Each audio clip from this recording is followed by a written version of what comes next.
നമുക്ക് ബാലിന്റെ ഗോമതിയുടെ ഇന്നത്തെ നല്ലൊരു കഥ കേട്ടാലോ? വീഡിയോ ഇഷ്ടപ്പെടുവാണെങ്കിൽ ഒന്ന് ലൈക്ക് ചെയ്ത് ഹൈപ്പ് ചെയ്യാൻ മറക്കരുതേ. അതോടൊപ്പം തന്നെ ആദ്യമായി കാണുന്നവരാണെങ്കിൽ സബ്സ്ക്രൈബ് ചെയ്യാനും മറക്കരുത് കേട്ടോ.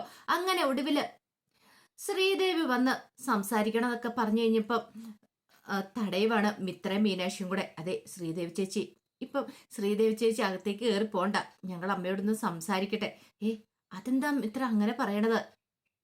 എന്റെയും കൂടെ വീടല്ലേ ഇത്, എനിക്ക് സംസാരിക്കണം, ഞാൻ അമ്മയോട് സംസാരിച്ചോളാം. മീനാക്ഷി പറഞ്ഞു, ചേച്ചി ഞങ്ങൾ അമ്മയോടൊന്ന് സംസാരിച്ചിട്ട് വരാം. വെറുതെ ഇപ്പൊ ചേച്ചി അകത്തേക്ക് കയറിപ്പോയി ഒരു പ്രശ്നം ഉണ്ടാക്കണ്ട, അവർക്കറിയാം ഗോമതിക്ക് ദേഷ്യം വരും എന്നുള്ള കാര്യം. ശ്രീദേവി പറഞ്ഞു, എനിക്ക് പറയാനുള്ള കാര്യങ്ങളൊന്നും പറഞ്ഞില്ല മീനു, ഞാൻ കഴിഞ്ഞതാണ്. എനിക്ക് പറയാനുള്ള കാര്യങ്ങളൊക്കെ നിങ്ങൾ കേൾക്കണം, അത് പറയാൻ വേണ്ടിയിട്ട് വന്നേ. എനിക്ക് അമ്മയോട് സംസാരിക്കണം. അമ്മ എന്തിയേ? അമ്മ ഉറങ്ങുവാണെന്നൊക്കെ ചോദിച്ചു. അതെ അമ്മയെ ഞങ്ങൾ വിളിക്കാം, ഞങ്ങൾ വിളിച്ച് സംസാരിച്ചിട്ട് ശ്രീദേവി ചേച്ചിയെ വിളിക്കാന്ന് പറഞ്ഞു. പക്ഷെ ശ്രീദേവി അപ്പോഴേക്കും അമ്മയെന്ന് പറഞ്ഞുകൊണ്ട് വിളിക്കുവാണ്. ആ സമയത്താണ് ഗോമതിയുടെ വരവ്. ഗോമതി നോക്കി, നീയോ എന്നുള്ള രീതിയിൽ, നിന്നോട് ആരുടെ ഇങ്ങോട്ടേക്ക് വരാൻ പറഞ്ഞേ? അമ്മേ ഞാന്. അമ്മയോ? ആരുടെ അമ്മ? ദേ വീടിനകത്തേക്ക് അങ്ങനെ കേറിയിട്ടുണ്ടെ നിന്റെ കാല് ഞാൻ വെട്ടും. അമ്മ എന്താ അമ്മ ഇങ്ങനെയൊക്കെ പറയണേ? ഞാൻ ഈ കുടുംബത്തിലെ ആളല്ലേ? ഈ കുടുംബത്തിലെയോ? എടി, ഈ കുടുംബം നശിപ്പിച്ചതും പോരാ, എന്നിട്ടും വീണ്ടും നീ വലിഞ്ഞു കയറി വന്നിരിക്കുന്നോ? എന്ത് ധൈര്യത്തിന്റെ പേരിലാടി നീ ഇവിടേക്ക് കയറി വന്നേ? മര്യാദയ്ക്ക് പോയിക്കോണം, ഒരു നിമിഷം പോലും നിന്നെ ഇവിടെ കണ്ടുപോയേക്കില്ല. അമ്മ അങ്ങനെ പറയരുത്, ഞാൻ എവിടേക്ക് പോവാനാ? നീ എവിടേക്ക് പോയാലും എനിക്ക് പ്രശ്നമില്ല, പക്ഷെ ഈ വീട്ടില് കയറാൻ സമ്മതിക്കില്ല. പോകുന്ന നിനക്ക് നല്ലത്. അപ്പോഴേക്കും ബാലൻ അങ്ങോട്ട് വന്നു. ബാലനെ കണ്ടു കഴിഞ്ഞപ്പോഴത്തേനും ശ്രീദേവി ബാലച്ചാന്നും പറഞ്ഞിട്ട് അകത്തേക്ക് കയറാൻ തുടങ്ങുമ്പോഴത്തേനും ഗോമതി തടഞ്ഞു. നിക്കിടി അവിടെയെന്നും പറഞ്ഞിട്ട് കൈവച്ച് അകത്തേക്ക് കയറാതെ തടയുവാണ്. പിന്നീട് ഗോമതിച്ചു, നീ എങ്ങോട്ടാടി തള്ളി കയറി പോന്നേ? മര്യാദയ്ക്ക് അങ്ങോട്ട് ഇറങ്ങി നിക്കടി എന്ന് പറഞ്ഞു. അപ്പോഴേക്കും ശ്രീദേവി പറഞ്ഞു, അല്ല എനിക്ക് പറയാനുള്ളത് ബാലച്ച, എനിക്ക് പറയാനുള്ളതൊന്നും കേൾക്കണം. ബാലനൊന്നും മിണ്ടുന്നില്ല, ഇങ്ങനെ സ്റ്റക്കായിട്ട് നിൽക്കുവാണ്. എടി, നീ കാരണം ഈ കുടുംബത്തിന് സ്വസ്ഥതയെ സമാധാനം നശിച്ചു. വീണ്ടും ഉള്ളതും കൂടെ നശിപ്പിക്കാൻ വേണ്ടി വന്നാണോ നീ? മര്യാദയ്ക്ക് ഇറങ്ങി പോനാ നിന്നോട് പറഞ്ഞേ. അമ്മേ പ്ലീസ് അമ്മേ, ഞാനൊന്ന് പറഞ്ഞോട്ടെ, എനിക്കൊരു 5 മിനിറ്റ് തന്നാ മതി, ഞാൻ പറഞ്ഞിട്ട് പോയിക്കോളാം. വേണ്ടടി, നീ കൂടുതലൊന്നും പറയണ്ട. നീ എന്ത് പറയാൻ വേണ്ടിട്ട് ഇങ്ങോട്ടേക്ക് വന്നേ? എന്റെ മോന്റെ ജീവൻ നശിപ്പിച്ചോ? ഇനി അതിൽ കൂടുതൽ നിനക്ക് എന്താ പറയാനുള്ളേ? നിന്നെ ഞാൻ സ്നേഹിച്ചു, വിശ്വസിച്ചു, അതിനുള്ള ശിക്ഷ നീ എനിക്ക് തരുകയും ചെയ്തു. എന്നിട്ട് വീണ്ടും വന്നിരിക്കുന്നു ഓരോ കാര്യങ്ങളും പറഞ്ഞോണ്ട്. അപ്പോഴേക്ക് ശ്രീദേവി പറഞ്ഞു, അമ്മേ ഞാനൊന്നും പറഞ്ഞോട്ടെ. അത് കേട്ട് കഴിഞ്ഞപ്പോ മീനാക്ഷിയും ഇത്രയൊക്കെ പറഞ്ഞു, അതെ അമ്മ ഒരു 5 മിനിറ്റ് കൊടുക്കാന്. എന്താന്ന് വെച്ചാ ശ്രീദേവി ചേച്ചി പറഞ്ഞിട്ട് പോയിക്കോളൂല്ലോ. അപ്പോഴേക്കും ഗോമതി പറഞ്ഞു, വേണ്ട, 5 മിനിറ്റും ഇല്ല 10 മിനിറ്റും ഇല്ല. പറഞ്ഞു കേട്ടല്ലോ, ഇവള് ഒരു നിമിഷം പോലും ഇനി ഇവിടെ നിൽക്കണ്ട. എന്റെ ആനന്ദിന്റെ ജീവൻ നശിപ്പിച്ച. അപ്പോഴേക്കും അനുവിനെ നോക്കിക്കൊണ്ട് പറഞ്ഞു, അനുമോളെ നീ എങ്കിലും ഒന്ന് പറ അമ്മയോട്. അപ്പോഴേക്കും അനു പറഞ്ഞു, അമ്മേ എന്നെ അമ്മേ ശ്രീദേവി ചേച്ചി അകത്തേക്ക് വന്ന് എന്താ പറയാനുള്ളതെന്ന് വെച്ചാൽ പറയട്ടെ. പക്ഷെ ഗോമതി സമ്മതിച്ചില്ല. എടി, എന്റെ മോളൊക്കെ എത്രമാത്രം സങ്കടത്തിലാണെന്നറിയാവോ? നീ ഒറ്റ ഒരുത്തി കാരണ ആനന്ദിന് സ്വസ്ഥത സമാധാനം കിട്ടിയിട്ടുണ്ടോ? എന്റെ ബാലേട്ടനെ ഞാൻ ആദ്യമായിട്ട് കുറ്റപ്പെടുത്തി. അങ്ങനെ ഒരു സാഹചര്യം ഇതിനു മുമ്പ് ഉണ്ടായിട്ടില്ല. പക്ഷെ എങ്കിലും നീ ഒറ്റ ഒരുത്തി കാരണമാണ് ഞാൻ ബാലേട്ടനെ കുറെ ചീത്ത പറഞ്ഞത്. ആ മനുഷ്യന്റെ വേദന എത്രമാത്രമാണെന്നറിയാവോ? ആ മനുഷ്യനാണ് നിന്നെ ഇങ്ങോട്ടേക്ക് കൊണ്ടുവന്നത്. അപ്പൊ അതിന്റെ ഒരു കുറ്റബോധം അതിന്റെ മനസ്സിലുണ്ട്. സ്വന്തം മകന്റെ ജീവിതം തല്ലിക്കെടുത്തില്ലോ എന്നൊക്കെ ഓർത്തിട്ട്. എന്നിട്ട് നീ ഒന്നും മിണ്ടാതെ എനിക്ക് ഒന്നും പറയുന്നില്ല എന്ന് പറഞ്ഞു. ഇതെല്ലാം കേട്ട് കഴിഞ്ഞപ്പത്തിന് ശ്രീദേവി വീണ്ടും പറഞ്ഞു, അമ്മേ ഞാൻ ഒന്ന് കേറിക്കോട്ടെ അമ്മേ, എനിക്ക് പറയാനുള്ള ഒന്ന് പറഞ്ഞോട്ടെ, എനിക്ക് കുറച്ച് സമയം തന്നാ മതി. മീനാക്ഷി മിത്രയൊക്കെ സപ്പോർട്ട് ചെയ്യുന്ന കണ്ടപ്പോ ഗോമതിക്ക് സഹിച്ചില്ല. അപ്പോഴേക്കും ഗോമതി പറഞ്ഞു, ഒരു കാര്യം ഞാൻ പറഞ്ഞേക്കാം. അപ്പൊ എന്നെക്കാളും വലുത് നിങ്ങൾക്ക് ഇവളല്ലേ? അങ്ങനെ ഒരു കാര്യം ചെയ്യുക, ഇനി നിങ്ങൾ ഇവിടെ നിൽക്കണ്ട, കേറിപ്പോകത്തേക്കെന്ന് പറഞ്ഞു. അമ്മേ നിന്നോടൊക്കെ കേറി പോകാനാ പറഞ്ഞേ. അങ്ങനെ മീനുനെയും മിത്രയും കൂടെ അകത്തേക്ക് ഏറ്റുവിട്ടു. അപ്പോഴേക്കും അനു പറഞ്ഞു, അമ്മേ ശ്രീദേവി ചേച്ചി പറഞ്ഞോട്ടെ, മിണ്ടര് നീ, ആരും ഇവൾക്ക് വക്കാലത്ത് പിടിക്കേണ്ട കാര്യമില്ല, ഇറങ്ങി പോടി പുറത്തേക്കെന്ന് പറഞ്ഞു. അമ്മേ ഞാന് നിന്നോടല്ലേ ഇറങ്ങി പോകാനും പറഞ്ഞോണ്ട് എന്നും പറഞ്ഞോണ്ട് ശ്രീദേവിയെ പിടിച്ച് പുറത്തേക്ക് അങ്ങ് തള്ളിയിട്ട് കഥ അങ്ങോട്ട് വലിച്ചടയ്ക്കുവാണ്. അവള് വന്നിരിക്കുന്നു. അപ്പോഴേക്ക് ശ്രീദേവി അത് അടഞ്ഞ കഥകയിലേക്ക് തലവെച്ചിട്ട് മുട്ടി വിളിക്കുകയാണ്, അമ്മേ ഒന്ന് തുറക്കമ്മേ, ഞാൻ ഒന്ന് പറഞ്ഞോട്ടെ അമ്മേ. ദേ നീ കൂടുതലൊന്നും പറയണ്ട. അപ്പോഴേക്കും അനു പറഞ്ഞു, എന്താ അമ്മേ പറഞ്ഞിട്ട് പോട്ടെ, മീനും ഒക്കെ സപ്പോർട്ട് ചെയ്യുവാണ്. നിന്നോടൊക്കെയല്ലേ പറഞ്ഞേ മിണ്ടാതിരിക്കാനായിട്ട് അവിടെ? പറഞ്ഞ നിനക്കൊന്നും അനുസരിക്കത്തില്ലേ? അവള് കാരണം ഈ കുടുംബത്തിന്റെ സ്വസ്ഥത നശിച്ച. പിന്നെ അവള് വന്നിരിക്കും ഓരോ കാര്യങ്ങൾ പറഞ്ഞോണ്ട്. ഇനി ഒരു കാരണവശാലും ഞാൻ സമ്മതിക്കില്ല, ഒന്നിനും ഞാൻ സമ്മതിക്കത്തില്ല.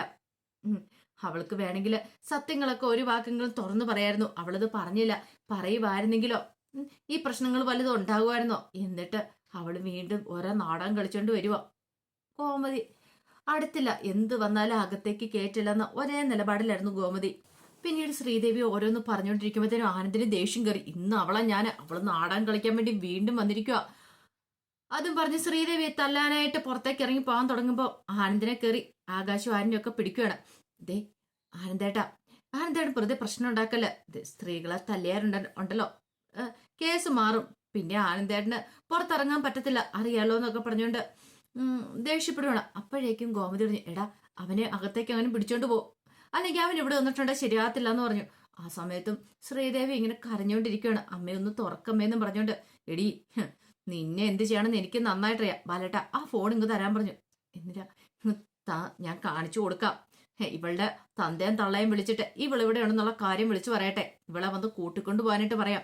അവരിങ്ങോട്ടേക്ക് പറഞ്ഞു വിട്ടതായിരിക്കും അവളെ. അങ്ങനെ എന്ത് ചെയ്തു, ഉദയഭാനുവിന്റെ ഫോണിലേക്ക് വിളിക്കുകയാണ്. ഉദയഭാന്റെ ഫോണിലേക്ക് വിളിക്കുന്ന സമയത്ത് ഉദയഭാനു ശ്രീദേവി എവിടെയെന്നറിയാതെ അന്വേഷിച്ച് നടക്കുകയാണ് ഒരു ഓട്ടോറിക്ഷയില്. അപ്പോഴാണ് കോള് വരുന്നത്. ഇത് ദേവമംഗലത്ത് നിന്നുള്ള ഇങ്ങ് താ മനുഷ്യാന്ന് പറഞ്ഞുകൊണ്ട് ശ്രീകല ഫോൺ വാങ്ങി. അങ്ങനെ ശ്രീകല കോൾ എടുത്തു. അപ്പോഴേക്കും ഗോമതിയാണ്. ഗോമതി പറഞ്ഞു, ദേ മര്യാദയ്ക്ക് നിങ്ങൾ അടങ്ങി ഒതുങ്ങി ഇരുന്നോണമെന്നൊക്കെ പറഞ്ഞ് ദേഷ്യപ്പെടുകയാണ്. അപ്പോഴേക്കും ശ്രീകല പറഞ്ഞു, നിങ്ങൾ എന്ത് വർത്താനം പറയണേ? നിങ്ങളുടെ മോള് ഞങ്ങളെ നാണം കെടുത്തിയത് പോലെ വീണ്ടും നാണം കെടുത്താൻ ഉദ്ദേശമല്ലേന്ന് ചോദിച്ചു. അതെ ഗോമതി, വെറുതെ അനാവശ്യം പറയരുത്. ഞങ്ങളുടെ മോളെ കാണാൻ ഞങ്ങൾ അന്വേഷിച്ചുകൊണ്ട് നടക്കുക. എവിടെ എന്താന്നും അറിയത്തില്ല. ഓ, അന്വേഷിച്ച് നടക്കുവാണ് പോലും. നിങ്ങളുടെ മോളെ ഇങ്ങോട്ടേക്ക് പറഞ്ഞു വിട്ടിട്ട് ഒന്നും അറിയത്തില്ലാത്ത പോലെ ഇരിക്കുമല്ലേ? ഞങ്ങളുടെ മോൾ അവിടെ ഉണ്ടെന്നോ? ഇതേ ഗോമതി, ഞങ്ങൾക്ക് അറിയില്ല. അവളെ കാണാഞ്ഞിട്ട് ഞങ്ങൾ അന്വേഷിച്ച് നടക്കുമായിരുന്നു. പിന്നെ അവളെ കാണാഞ്ഞിട്ട് അന്വേഷിച്ച് നടക്കുവാണ് പോലും. കൂടുതൽ നാടകമൊന്നും വേണ്ട സ്ത്രീകളെ. നിങ്ങൾ ഇതിലപ്പുറത്തെ നാടകം കളിക്കുമെന്ന് എനിക്കറിയാം. എന്റെ മുന്നിൽ കുറെ നാടകം കളിച്ചിട്ടുള്ളതല്ലേ നിങ്ങളുടെ ഭർത്താവും മോളും എല്ലാരും ചേർന്നിട്ട്. ഇനി മതി, അങ്ങോട്ട് നിർത്തിയേരെ. ഗോമതി അതൊന്നും വിശ്വസിക്കാൻ പോകുന്നില്ല. ഗോമതി ഇനിയും വഞ്ചിക്കാൻ പറ്റില്ല. അയ്യോ ഗോമതി, അങ്ങനെയല്ല, ഞങ്ങൾ തെറ്റ് ചെയ്തിട്ടുണ്ട്, ഇല്ലെന്നല്ല. പക്ഷെ ഇപ്പോഴുണ്ടല്ലോ ശ്രീദേവി അങ്ങോട്ടേക്ക് വന്ന കാര്യം ഞങ്ങൾക്ക് അറിയണ്ടായിരുന്നില്ല. പിന്നെ ഇങ്ങോട്ടേക്ക് പറഞ്ഞു വിട്ടിട്ട് അവിടെ കുത്തി ഇരിക്കുമായിരുന്നല്ലേ? അയ്യോ ഗോമതി, ഒരു കാര്യം ചെയ്യ, ഞങ്ങൾ വരുന്നോടം വരെ ഞങ്ങളുടെ മോള് ഒരിടത്തും പോവാതെ അവളെ ഒന്ന് നോക്കണം. ഓ പിന്നെ പുതിയ അടവുമായിട്ട് വന്നിരിക്കുന്നു, ഇത് ഞാൻ വിശ്വസിക്കണം. നിങ്ങളുടെ മോളെ നോക്കാനെന്നും പറഞ്ഞ് ഞങ്ങൾ ഇവിടെ പിടിച്ചു വെച്ചിട്ട് നിങ്ങൾക്ക് ഇങ്ങോട്ടേക്ക് വരാതിരിക്കാൻ വേണ്ടിയിട്ടല്ലേ? എന്നിട്ടോ അവളെ ഇവിടെ നിർത്താനല്ലേ? അതങ്ങോട്ട് മനസ്സിൽ വെച്ചാ മതി. ഇനി ആ നമ്പർ നടക്കത്തില്ല. നിങ്ങൾ മര്യാദയ്ക്ക് ഒന്ന് മോളെ വിളിച്ചോണ്ട് പോയിക്കോണം. പിന്നെ അവളെ ഞങ്ങൾ വീടിനകത്തേക്ക് പോലും കേട്ടിട്ടില്ല. അവളെ പുറത്താക്കിയിരിക്കുന്നേ. അവൾ ഇപ്പോഴും പുറത്ത് തന്നെ ഉള്ളേന്ന് പറഞ്ഞു. ഇനി അവൾക്ക് വേണ്ടിയിട്ട് ഈ വാതിൽ ഒരിക്കലും തുറക്കില്ല.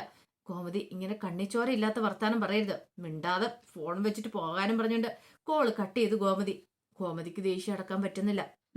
ഈ ചതി അങ്ങനെ ഞാൻ പൊറുക്കൂന്ന് കരുതി അവരിയ്ക്കുന്നേ. എന്നോട് വഞ്ചന കാണിച്ചിട്ടുണ്ടെങ്കിലേ ഒരിക്കലും എനിക്ക് സഹിക്കാനും പൊറുക്കാനും പറ്റില്ല. അപ്പോഴേക്കും ശ്രീദേവി വീണ്ടും കഥയെ മുട്ടിട്ട് പറഞ്ഞു, മീനു മിത്ര, നിങ്ങളെങ്കിലും ഒന്ന് പറ അമ്മയോടും അച്ഛനോടും ഒക്കെ എന്നെ അകത്തേക്ക് ഒന്ന് വിളിക്കാൻ പറ. എനിക്ക് പറയാനുള്ളതൊന്ന് പറഞ്ഞോട്ടെ, അതിനുശേഷം ഞാൻ പോയിക്കൊള്ളാന്ന് പറഞ്ഞു. അപ്പോഴേക്കും മീനു പറഞ്ഞു, അമ്മ ഇത്രയൊക്കെ പറഞ്ഞല്ലേ, ഒന്ന് വിളിക്കും. മിണ്ടരുത്. ഇതേ ഒരു കാര്യം ആദ്യമേ തന്നെ ഞാൻ പറഞ്ഞിട്ടുണ്ടായിരുന്നു, ആർക്കും കൂടുതൽ സിമ്പതിയും കാര്യങ്ങളൊന്നും വേണ്ട. അപ്പോഴേക്കാണ് ഒരു ഓട്ടോറിക്ഷ വന്ന് നിൽക്കുന്നത്. ഓട്ടോറിക്ഷയ്ക്കകത്തുനിന്ന് ശ്രീകല ഉദയഭാനും കൂടെ ഇറങ്ങി. അങ്ങനെ അവർ വന്ന് നോക്കുമ്പോഴത്തേനും പുറത്തുനിന്ന് കഥയെ മുട്ടി വിളിച്ചുകൊണ്ടിരിക്കുന്ന ശ്രീദേവിയെ കാണുന്നേ. അത് കണ്ടപ്പോൾ സഹിച്ചില്ല. പെട്ടെന്ന് അങ്ങോട്ട് ഓടി വന്നിട്ട് ശ്രീകല ചോദിച്ചു, നീ എന്ത് പരിപാടിയെ കാണിച്ചേ? നീ എന്തിനാ ഇങ്ങോട്ടേക്ക് വന്നേ? ഒരു വാക്ക് പോലും പറയാതെ. നിനക്ക് എന്താ തലയ്ക്ക് ഭ്രാന്തായെന്നൊക്കെ ചോദിച്ചു. അപ്പോഴേക്കും അകത്തുണ്ടായിരുന്ന ഗോമതി പറഞ്ഞു, വന്നിട്ടുണ്ട്, ഇനിയിപ്പോ അടുത്ത നാടകവാ അരങ്ങേറാൻ പോകുന്നത്. ഓ, ഇവരെ എന്ത് ചെയ്താൽ മതിയാവും. അപ്പോഴേക്ക് ശ്രീദേവി പറഞ്ഞു, അമ്മ ഇത് എന്റെ വീടല്ലേ, പിന്നെ നിന്റെ വീട്. എടി അത് അവർക്കൂടെ തോന്നണ്ടേ? എടി നീ ഇങ്ങോട്ടേക്ക് മാറാൻ പറഞ്ഞു. എന്നിട്ട് ശ്രീകല കഥയെ മുട്ടി വിളിച്ചു. ഗോമതി, കണ്ടില്ലേ എന്റെ മോളുടെ കണ്ണീര്? അവൾ ഇമാതിരി കിടന്ന് കരഞ്ഞിട്ട് നിങ്ങൾക്കൊരു മനസ്സിലുമില്ലേ? ഒന്നുമല്ലേലും 2 പെൺമക്കളെ പ്രസവിച്ചല്ലേ നിങ്ങള്? എന്നിട്ടോ നിങ്ങൾക്ക് ഇവളോട് എന്താ ഒരു അലിവ് തോന്നാത്തെ? ഗോമതി ഒന്ന് തുറക്കു ഗോമതി, എന്റെ മോളെ അകത്തേക്ക് വിളിക്കുക. ഞങ്ങൾ തെറ്റ് ചെയ്തിട്ടുണ്ട്, ഇല്ലാന്ന് പറയുന്നില്ല. പക്ഷെ ഞങ്ങളുടെ മോള് തെറ്റൊന്നും ചെയ്തിട്ടില്ല. അപ്പോഴേക്കും ശ്രീദേവി പറഞ്ഞു, അമ്മേ അവര് കഥ തുറക്കത്തില്ലമ്മേ. ഞാനിനി ഒരു തെറ്റും ചെയ്യില്ലാന്ന്. പക്ഷെ അവർ തുറക്കുന്നില്ലമ്മേ. എന്റെ മോള് വിഷമിക്കൊന്നും വേണ്ട, എന്ത് ചെയ്യണമെന്ന് എനിക്കറിയാം. ഗോമതി തുറക്കുന്നുണ്ടോ ഇല്ലയോ? അപ്പോഴേക്കും ഗോമതി എന്ത് വന്നാലും തുറക്കില്ല എന്ന് ഉറച്ച നിലപാടിലായിരുന്നു. എടി, നിങ്ങളുടെ കുടുംബം ഒരിക്കലും ഗതി പിടിക്കില്ല, മുടിഞ്ഞു പോകത്തുള്ളൂ എന്നും പറഞ്ഞ് അറിഞ്ഞ് പ്രാഗമാണ് അവിടെ നിന്നിട്ട്. എന്റെ മോളുടെ കണ്ണീര് എവിടെ വീണിരിക്കുന്നേ? അവളുടെ ശാപം നിങ്ങളുടെ കുടുംബത്തിലുണ്ടായിരിക്കും. കോമതി സ്റ്റോഴ്സ് ബാലനും കോമതി എന്തൊക്കെയാ പുറമെ പറയുന്നേ? ഭയങ്കര നല്ല കുടുംബമല്ലേ? ഞങ്ങൾ ചെയ്ത ഏറ്റവും വലിയ തെറ്റെന്താണെന്നറിയോ? ഇതുപോലെ ഒരു കുടുംബത്തിലേക്ക്, നശിച്ച കുടുംബത്തിലേക്ക് എന്റെ മോളെ കെട്ടിച്ചയച്ച ഞങ്ങൾ ചെയ്ത തെറ്റെന്ന് പറഞ്ഞു. അത് കേട്ട് കഴിഞ്ഞപ്പോ ശ്രീദേവി ഒരു അന്തം വിട്ട് നിൽക്കുകയാണ്. അപ്പോഴേക്കും ബാലിനകത്തൊന്ന് ചാടിയും എഴുന്നേക്കുവാണ്. ഇവരെ ഇന്ന് ഞാനെന്നും പറഞ്ഞുകൊണ്ട് അതിന്റെ കഥകളൊക്കെയാ കാണുന്നത്. ഇനി എന്തായി തീരെ നടത്തില്ല. ഇനിയിപ്പോ അടുത്ത വഴക്ക് വീണ്ടും ഉണ്ടാകുമോ, അതോ ശ്രീദേവി അകത്തേക്ക് വിളിച്ച് കയറ്റുമോ അറിയത്തില്ല. ആ കഥകൾക്കായി നമുക്ക് എല്ലാവർക്കും കാത്തിരിക്കാട്ടോ. ഒരിക്കൽ കൂടി എല്ലാവർക്കും ശുഭദിനം നേർന്നുകൊണ്ട് നിർത്തുന്നു.